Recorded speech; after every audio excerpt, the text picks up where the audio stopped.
Lives changed in a matter of minutes. I'm just screaming, making sure I want to know my baby is okay. Good Friday, 2009, a massive tornado touches down. When I woke up, I was in the air. The front of these stairs is supposed to be right here. A mother and her 9-week-old daughter lost. We're going door to door, house to house. Almost 50 people hurt. We're alive, that's good. More than 800 homes damaged. I don't even know if it'll ever be the same. Fox 17 News takes a look back and the lessons learned. Welcome to the Fox 17 News Code Red Special. Tonight we remember the April 10th, Good Friday, Murfreesboro tornado that ripped through much of Rutherford County and most of Murfreesboro, injuring more than 50 people and killing 2, including a mother and her newborn baby. First on Fox tonight, scores of people across our area are picking up tonight after tornadoes and strong storms blew across Middle Tennessee. The hardest hit area, Murfreesboro. We're standing here on Medical Center Parkway, and while much of this area had yet to be developed, the neighborhoods behind me were some of the hardest hit on that morning. With winds up to 170 miles per hour, 845 homes were damaged, over 100 destroyed, on a path that stretched 23 miles long. For perspective, that's like driving from Murfreesboro to Antioch on I-24. Trees completely uprooted, roofs blown off of homes, and semi-trailers picked up and thrown like toys. These are all images the people of Murfreesboro will never forget. As the tornado approached, people walked outside to see they only had seconds to take shelter. Fox 17 News' Alex Apple takes us to Sulphur Springs Road, where the storm turned deadly. On Good Friday in 2009, you could barely even get to Sulphur Springs Road. And for the dozens of people at work that day, imagine their anxiety as they awaited getting home to see if their house was still standing.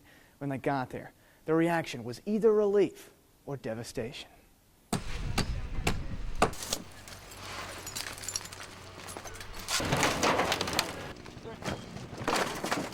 It took about 3, maybe 4 days before just the shock to stop shaking even. When Sulphur Springs Road stopped shaking, it looked like a war zone, a relic of its former self. I drove up and thought, this doesn't happen to me. You know, this happens to other people, but it doesn't happen to us. But it did, and the funnel a half-mile wide at its peak took 2 lives. Corey Bryant and her 9-week-old daughter Olivia live on now through this memorial. I feel for the family, and I know that they probably every Easter have to kind of relive a part of that wound. Brett Garner lived 3 houses down from the Bryants. He, like many, was at work, storm watching at the office. I guessed that it was probably about 7 or 8 miles away, and as soon as I said it, I kind of thought, that's about how far away I live. I couldn't get to the house because of the down power lines and things. The 5 houses behind me in Victoria Park were all gone. Both Garner's old house and the new one he was building still stood. Every Good Friday, I think about it. Garner recalls the days of cleanup that ensued and the terror his neighbors felt while caught in the largest tornado in Tennessee this millennium. My little brother starts getting pulled out of my arms, and I start pulling him back in, and it's the only thing I can't get out of my head because, you know, I had his actual life in my hands. That there are only 2 crosses here is frequently described as God's hand at work. Clues of the chaos still exist. You can see this root ball here. It all looks kind of, yeah. That one, I mean, the tree's actually trying to come back. It's grown up in different directions, but you can tell the roots are not all totally in the ground. 10 years later, a rebirth. What tore the neighborhood apart paled in comparison to the generosity and love that put it back together. On Sulphur Springs Road in Murfreesboro, Alex Apple, Fox 17 News. It could have been much worse. The factors that helped save lives during the Good Friday tornado. A change in thinking, the lessons we learned. They were the best friends I've ever had, and they were the perfect couple. I was completely in the air, almost gone. My brother had me by my leg. Glass flying everywhere. It lifted us when it took the roof, but it set us back down. I remember saying, God, not today, please, I don't want to die today. And I didn't. We are definitely going to rebuild. 10 years later, and signs like these are still posted in the Stones River battlefield in Murfreesboro, warning people of debris left from the Good Friday tornado. Fox 17 News' Alex Apple talks more about the event and why 2009 could have been a lot worse. Could have been much worse if not for a rare combination of circumstances that brought tornadoes in the daytime with enough forewarning for people to flee. For 18 minutes, you held your breath. A half-mile wide funnel made its way from Highway 96 to Las Casas. There's not been an EF4 in Tennessee since Good Friday in 2009. And Sam Schamberger from the National Weather Service knows the death toll could have been much higher. This tornado was the first one we had ever issued a tornado emergency for, indicating a large, violent tornado was moving through a highly populated area. Crossed Highway 96 to the west of Murfreesboro right about 12:35 p.m. 12:40 p.m. It's just crossed Interstate 24. As it got to Las Casas about 12:53 p.m. the tornado finally lifted. 18 minutes after it started, enough light lingered after the rare daytime tornado for people to see the destruction. What happened Friday, it changed a lot of things. I don't even know if it'll ever be the same. The National Weather Service averages 16 minutes of warning time on tornadoes. They beat that average that day. More time became a lifeline. This storm showed up very well on our Doppler radar. Here's how they knew. The greens represent winds blowing towards the radar, and the reds are winds blowing away from the radar. And when we see those winds get really intense and close together, that's indicating rotation, and that's how we can detect tornado formation. When Mother Nature unleashed fear and anger, kindness followed. Any more? Water. Thank you. Hundreds of volunteers worked tirelessly. The best part about this whole experience, and it's hard to say there was the best part, but is to see the goodness in people come out. Schamberger acknowledged it seems like Rutherford County gets a lot of tornadoes. So why? I would just say it's bad luck. But thanks to a storm in the daytime and extra warning time, people at home took cover from bad luck, moving at them 170 miles per hour, and then got back to rebuilding what bad luck wiped away. In Murfreesboro, Alex Apple, Fox 17 News. Trying to save lives during the Good Friday tornado. What it was like to watch everything unfold. Getting creative to save lives. The change in thinking after the Good Friday tornado. The water just keeps coming. It's getting higher and higher and higher. That water has nowhere to go. Our biggest concern will be rain going into Saturday. Live team coverage across the mid-state. Flash flood warnings need immediate action. Carrying clothes above my head because the water was waist deep. See, the water has risen so high. Rounds of heavy rainfall will continue. We want to make sure that you and your family are safe. Skywatch 17 Code Red Weather from Fox 17 News. Alerts, empowers, protects. The pressure was insane. It's a blessing from God that we're still here. It took about 3, maybe 4 days before just the shock to stop shaking. None of us are hurt, so stuff can be replaced. Tore down 2 lots at one time, and this lot, they just took them both off the foundation and threw them way back in the woods back here. Good Friday 2009, a day anyone living in the mid-state will remember. Fox 17 News meteorologist Justin Chambers shows us not only what it was like to live through the massive tornado, but the struggle to keep people in its path safe. 10 tornadoes. And there was glass flying everywhere. 3 states. It was devastating. From the Tennessee River to the Cumberland Plateau, tornadoes affected people in 8 different counties here in Middle Tennessee. And once you get here, you understand that, yeah, it's devastating. Chase Mears has lived in Murfreesboro his whole life. As the owner of Mears Tree Service, he was there to help out right after the tornado hit. You had to fight through a rush of people that's trying to help everybody else to get to your task, but once you got there and do it, then you just kind of sit and get out when you can. 10 years later, and this empty lot where a house once stood now serves as a memorial for the 2 lives lost on that Good Friday in 2009 here in Murfreesboro. And with future advancements in tornado warnings and code red weather alerts that could prevent future loss of life. 58 injuries, 2 deaths, nearly 850 homes damaged, and more than 100 homes completely destroyed. Your house, your trees, your car, I mean, every aspect of your life just got altered, and you got to deal with all kinds of situations. An EF4 tornado in and near Murfreesboro in Rutherford County. Its path of 23 miles and peak wind gusts of 170 miles an hour made it one of the strongest storms ever to hit the midstate. The tendency is to feel like everybody does, helpless. Yeah. But you've got a job to do, and so you continue to kind of push it on. And former Fox 17 meteorologist Craig Edwards was tracking the storms that morning. I'm expecting another warning to be issued, at least for a severe thunderstorm, anytime that will come out for Davidson County, perhaps for Rutherford County as well. It always sticks with you when you're on the air trying to tell people about these things. For people who live there, and even throughout the midstate, including you, I mean, you guys lived in Nolensville at the time, so it affected you, even in your backyard, right? Yeah, just before the tornado happened, which was shortly after noon, my wife calls up and says, hey, we've got some damage at the house. When meteorologists track severe weather, sometimes we just get a feeling about a storm. When you hear somebody saying, I saw it personally, it's on the ground, that's when you get those cold chills down your back.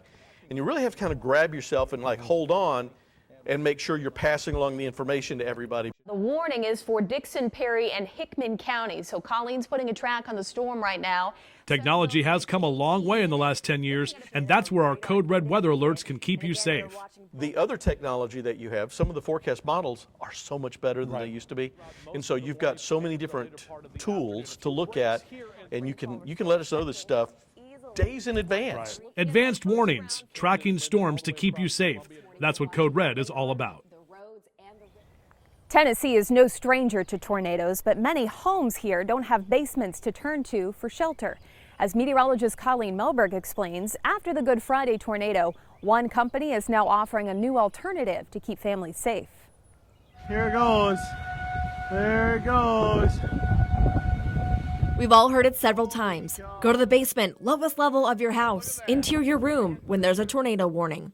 But what if you don't have a basement or feel safe even in your own home when severe weather strikes and want a true tornado shelter to keep your family safe? It turns out you can get one right here in Middle Tennessee. National Storm Shelters is a company based in Smyrna and began due to a devastating tornado that tore through Middle Tennessee. The tornado on Good Friday in 2009 was a big impact, impacted a lot of people around us. We started realizing that through our fabrication skills and manufacturing skills that we could do something about that. And this is steel fabrication at the core, and it helps people. So we got real passionate about it and jumped right in, head first. So when you come here, you have two options: below ground tornado shelters or above ground safe houses. I think the most common reason is just because they're much easier to get into, a little quicker to get into, but they're much easier.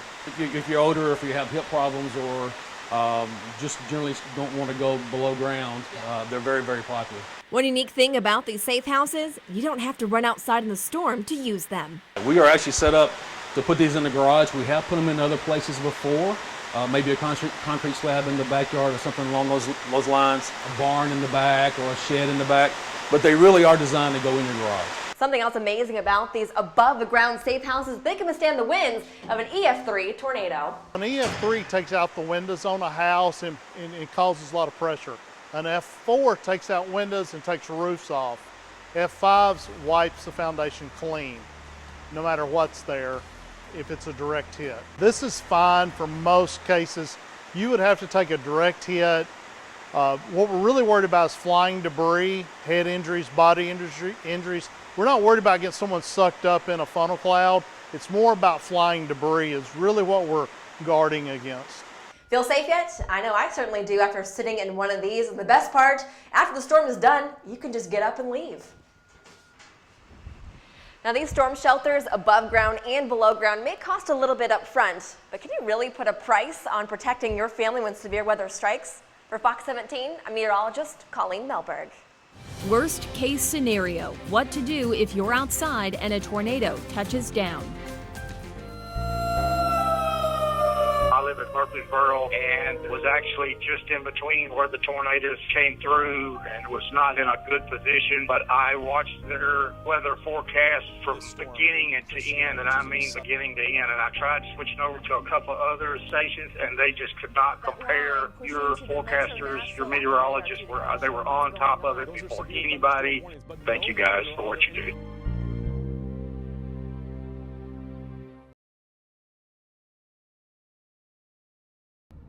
It's the worst case scenario. You're out driving on the road and you get an alert from your phone or radio that there's a tornado warning right in your area. Well, what do? Where do you go? As soon as you get the alert, one of the first things you're going to want to do is get out of your car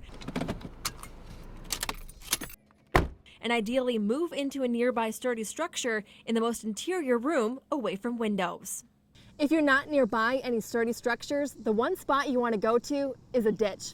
Yep, a ditch. With potential tornado debris flying all around you, you want to make sure you're as low to the ground as possible, like in this ditch. So to make sure you stay safe, you want to make sure you cover your head and neck, just like this. Well, if you're wondering, why would I do that instead of going, say, under an overpass? Turns out it's actually one of those dangerous spots you could be. If you're getting underneath an overpass, you're actually getting more elevated. And what we stress in tornadoes, think about, the proper tornado safety. We say get on the lowest level, first floor or underground. What you want to do is the opposite of that. You want to get as low as possible, whether it's in a ditch or culvert, because the wind speeds actually increase in speed by as much as 25% underneath those bridges and overpasses. Some of the folks who need to have a safety plan prepared well in advance of a storm are for those in mobile homes. These structures, plain and simple, are not safe and you need to move to a secure shelter. If you live in a mobile home, it's fantastic, housing, it's affordable, but unfortunately does not provide protection in tornadoes. And I've never come across tornado damage that's struck a mobile home where a good result has happened. So if you do live in a mobile home, we can't stress enough to be proactive, pay attention to the weather, and have a plan. Know where to go somewhere else that has a proper shelter. And don't wait till the warning's issued. And a really great way to make sure you and your family can get to your safe place in plenty of time is to actually time out how long it takes to get from your house to your safe location. Now say you and the kids are out at a sporting event, say cheering on the Sounds at First Tennessee Park.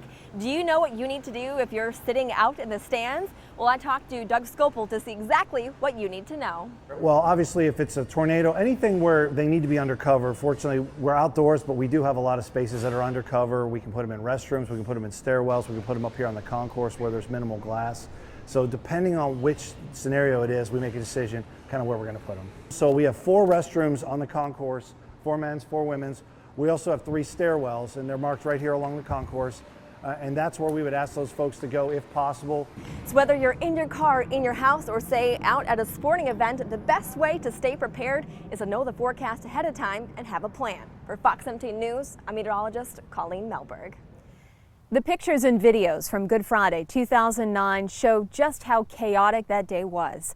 Tonight we'll leave you with stories of survival in the victims' own words. We heard the classic sound like a train coming. I saw debris flying around. All I heard was a bunch of stuff shatter. The pressure was insane. And there was glass flying everywhere and the roof started to go away. You could see the debris swirling around inside. The house started to disintegrate around me. It just felt like the whole earth was jarring, When I woke up, I was in the air. I thought I was having a nightmare, at first. But when I hit, it was reality. My little brother starts getting pulled out of my arms. And I start pulling him back in. And I was completely in the air, almost gone. My brother had me by my leg. We got in the bathroom and shut the door right as it hit. They always talk about it looking like a war zone, so I guess this is what a war zone looks like. It's amazing that it can do that much damage in just a short period of time. Well, devastation, it's a sad thing. This certainly is among the worst tornado scenes I've ever been on. I don't even know if it'll ever be the same. I had a porch out in the front. It took it over the house into the backyard. When you're walking through somebody's home that yesterday was their private space and now it's open to the sky and your possessions are scattered all over a city block and stuff, it's going to be very, very tough.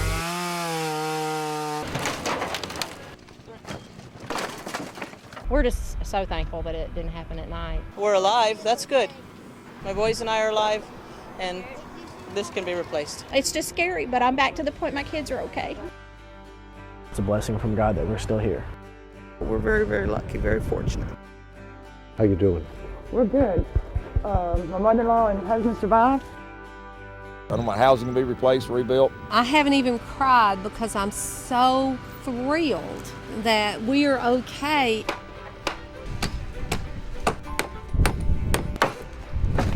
waiting for my family to get here and just pick up the pieces and we can start over. There's the meals on top. We're gonna fix up some more. Y'all thirsty?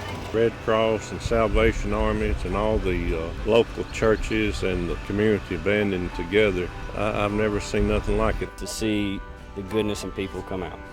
So to see the true human spirit and all the other mess that's going on in the world, it doesn't really matter. Everybody's been so gracious. There's just a tremendous amount of volunteers here, and God bless them. Because I guess you never know when you're gonna need help. I'm amazed at how much love I've got out of here. It restores my spirit. We see neighbors across the street who have less damage than here, and they're walking over to help and vice versa. We've been chainsawing, moving things around, going in houses, just helping find belongings. I think it's just the heart of the people and just offering to serve. They come to you, they say, is there anything that we can do for you? They're angels. I'm coming back. I'm coming back. We are definitely going to rebuild.